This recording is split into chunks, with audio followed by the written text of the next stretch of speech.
dirty propaganda with the bloods of civilians in Syria.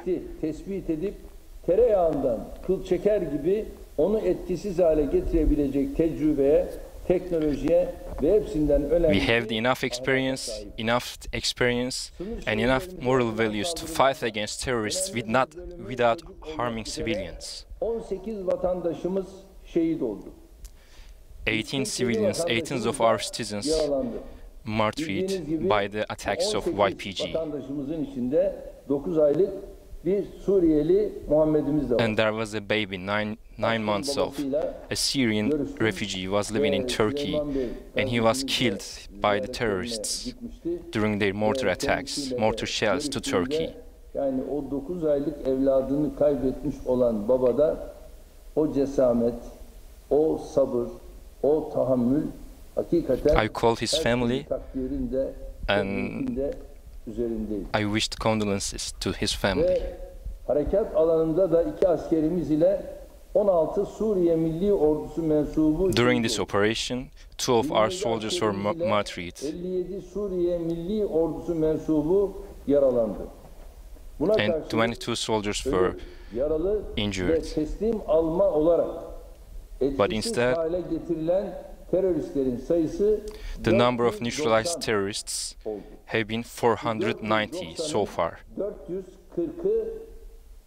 440 of them were killed, 26 of them were injured, and 24 of them were seized by our forces. They were captured alive. And so far, we have been controlling 109 kilometers of area. I wish a fast recovery for the injured soldiers.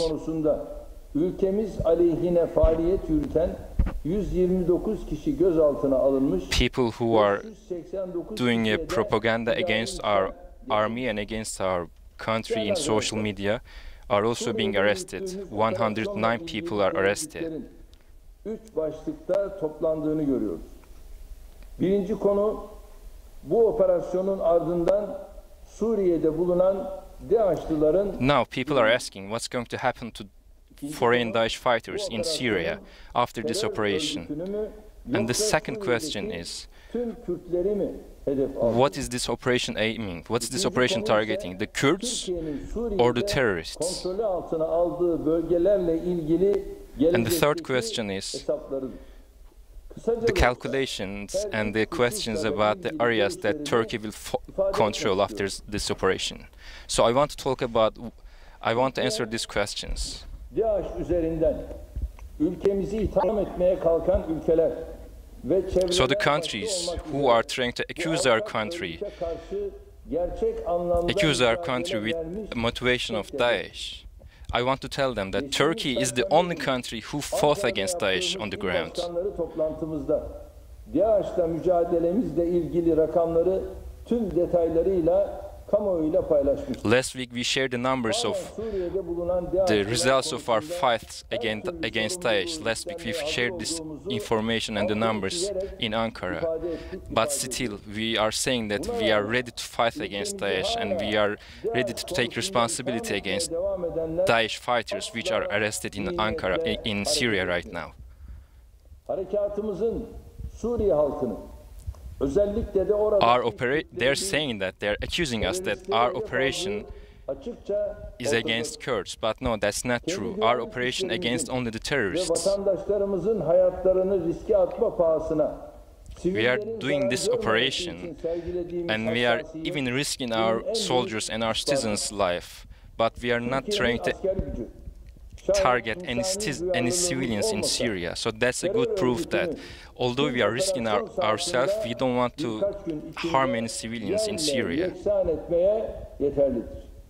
If we wouldn't be careful about civilians in Syria, we would be able to kill every single terrorist in Syria, in northeast Syria. But because we are just trying to not harm civilians, this operation is taking longer time than it would normally be.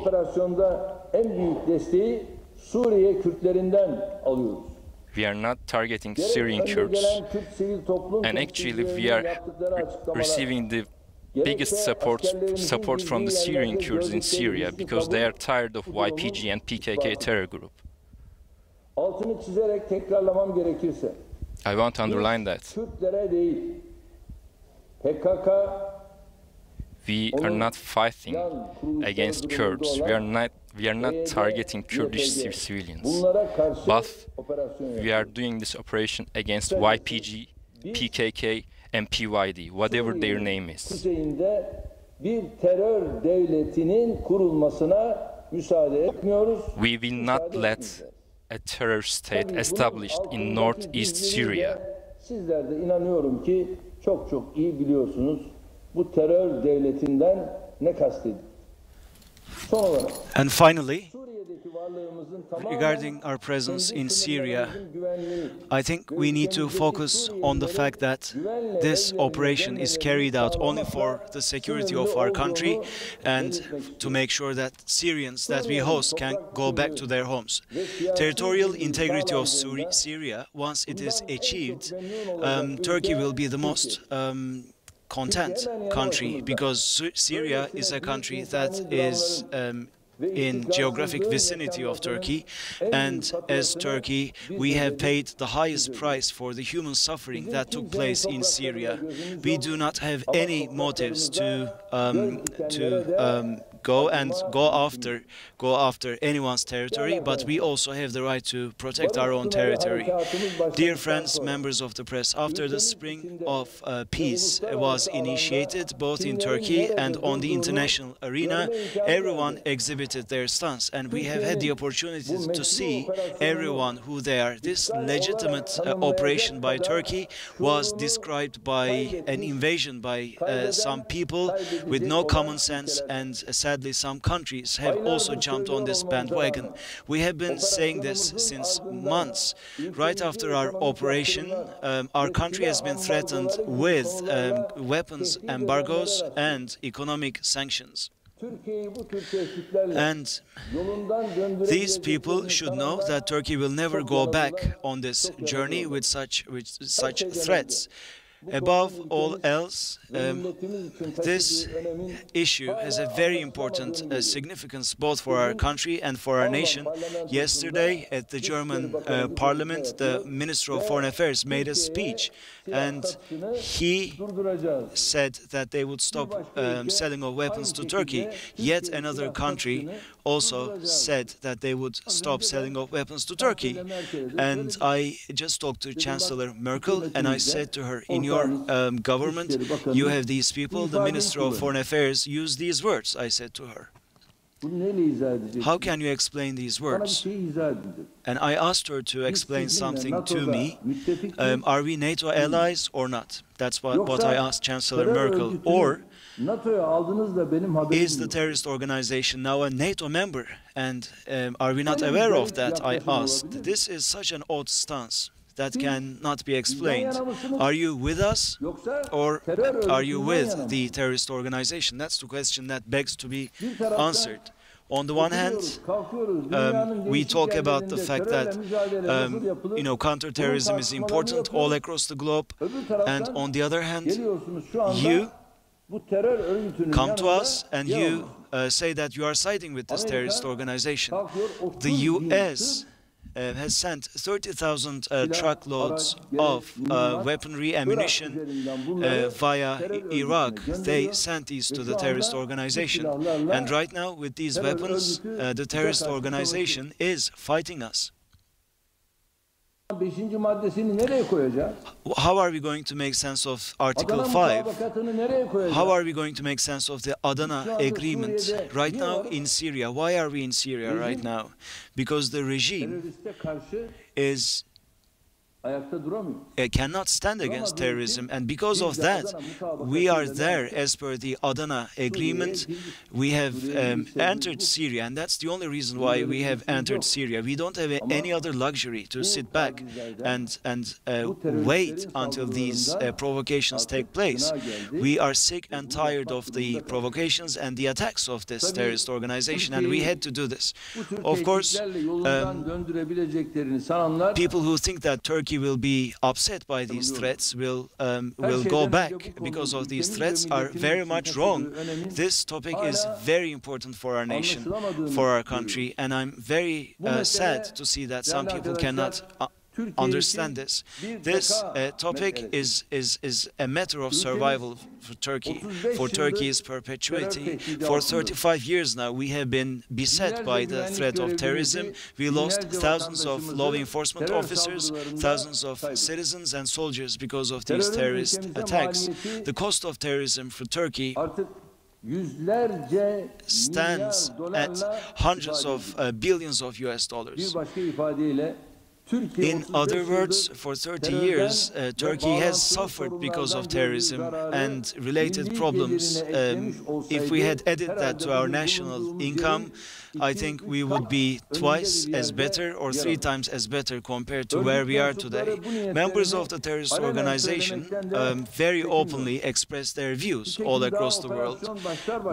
As soon as the operation started, they initiated attacks towards Turkey, and that has shown their true colors. Rather than listening to the legitimate reasons of Turkey, those people who do not wish to listen to the legitimate excuses of Turkey listen to the pretexts used by the terrorist organization.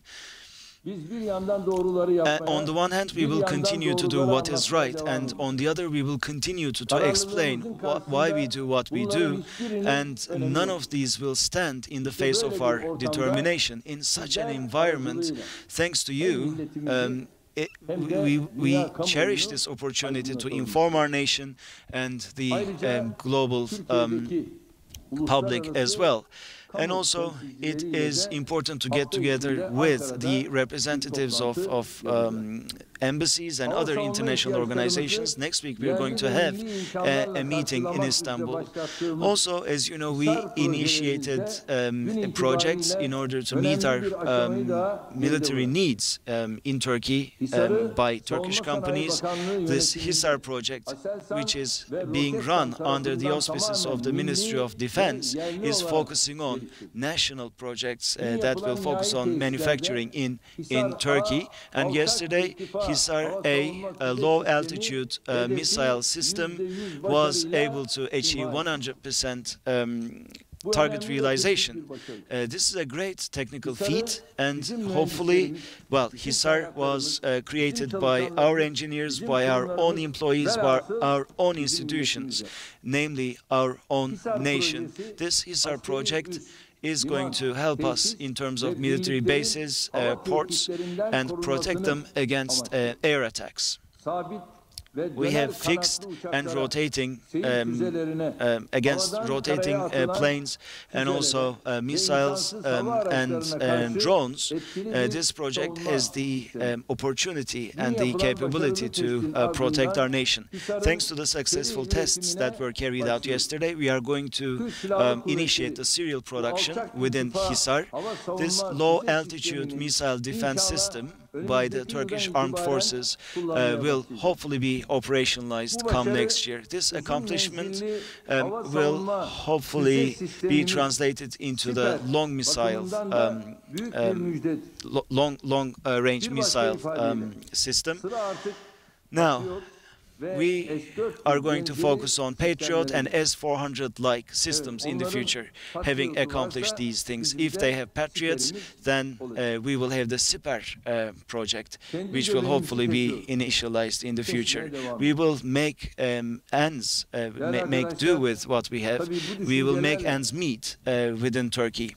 With these sentiments, I also would like to touch upon a couple of things, if I may, and here's what I'd like to say. Some countries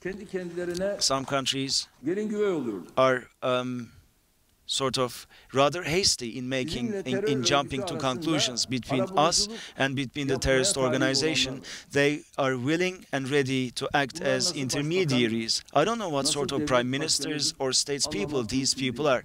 It again begs explanation. Since when? Since when, as a representative of a state, how can you recommend sitting down on the same table with terrorists? Can you negotiate with terrorists? This is one thing that they need to understand. We need to explain these concepts to them, I believe. I mean, we tell them that Turkey is now facing a terrorist organization. If you are you going to bring together a terrorist organization and Turkey around the same table? Is that ever possible? Why don't you review this stance? We say, and then they say 9. How do you mean 9? I've said this before, and sadly these are the things that we are exposed to.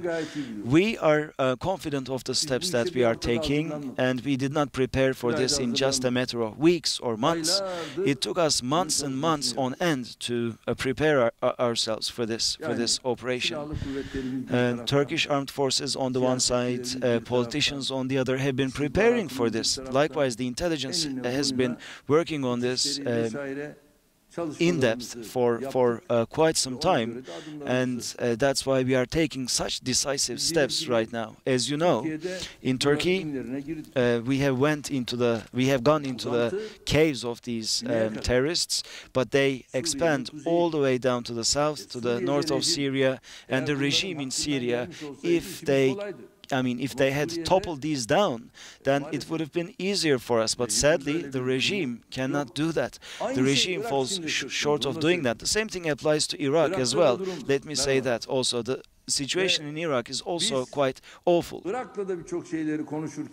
And we are also in talks with Iraq, and they say different things to us, and sadly behind our backs they make different announcements. And right now within a couple of days, take a look at what they have said. I do not want to name names, but it hurts me personally. I mean, when they're in dire straits, we always run to their aid. We always side with them, and we never ever stand in their way. But when it comes to them, they sort of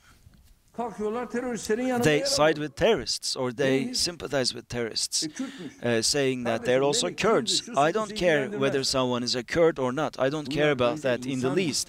It's important to be a human being first.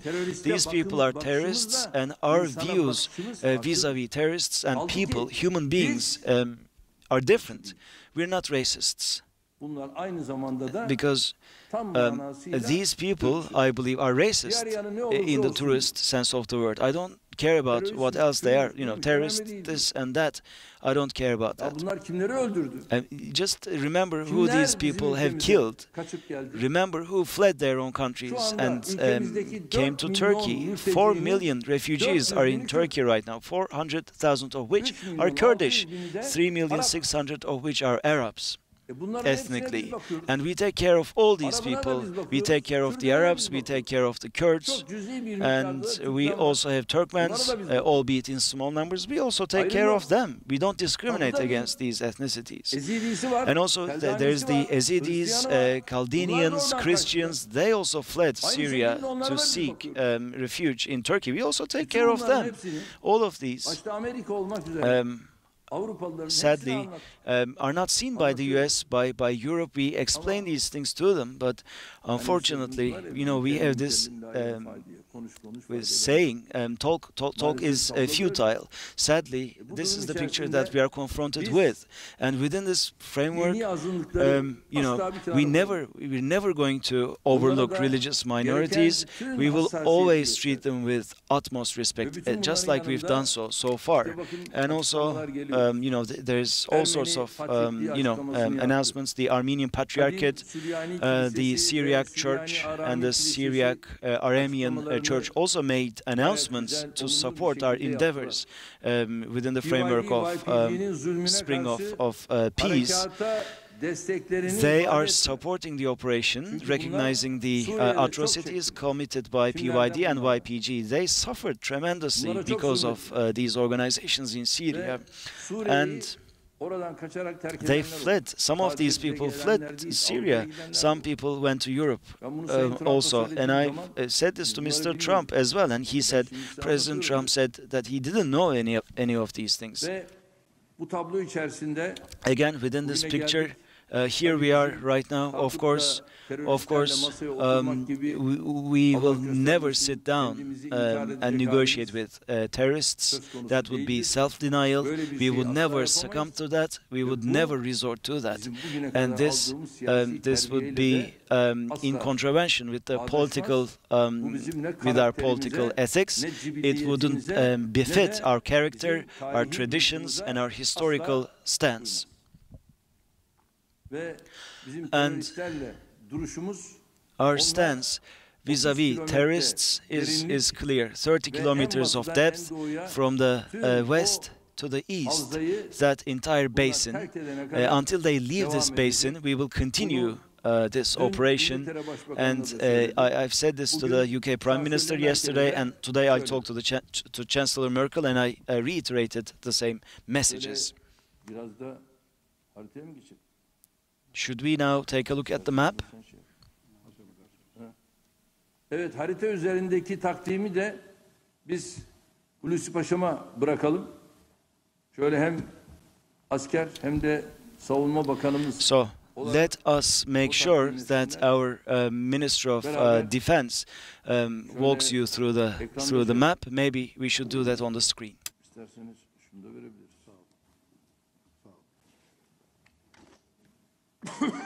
You're watching TRT World. We've been hearing President Recep Tayyip Erdogan speaking about Turkey's military operation in northeastern Syria. Operation Peace Spring is now into a fifth day. He's just invited Hulusi Akar, his defense minister, to show the media there a map, presumably, of the area where Turkey's military is involved. The important number is 32 to 35. Those are the number of kilometers that this safe zone that Turkey's military is trying to establish in that part of Syria, the distance that it will stretch from Turkey's border into Syrian territory. The aim has always been the same, to create a zone which will eventually be safe enough to repatriate 1, 2, maybe even more million Syrian refugees out of the 3.6 million who are living in this country, having escaped the war in their homeland.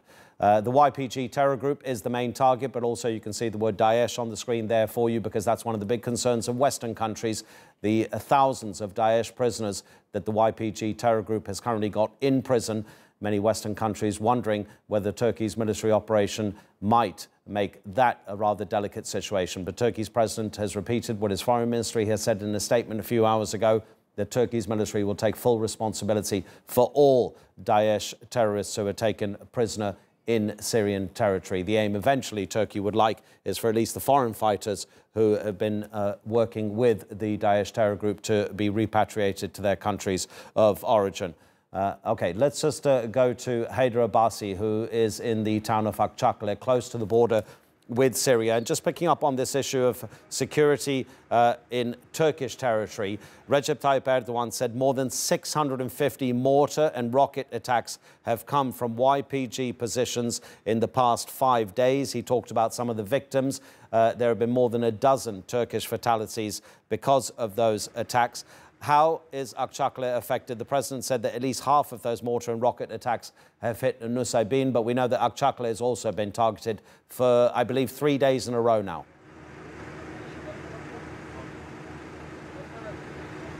Yes, that's right. And actually, there was a mortar attack today from the YPG terrorists here in Akçakale. It hit 3 buildings, damaged 3 buildings, and wounded 1 civilian.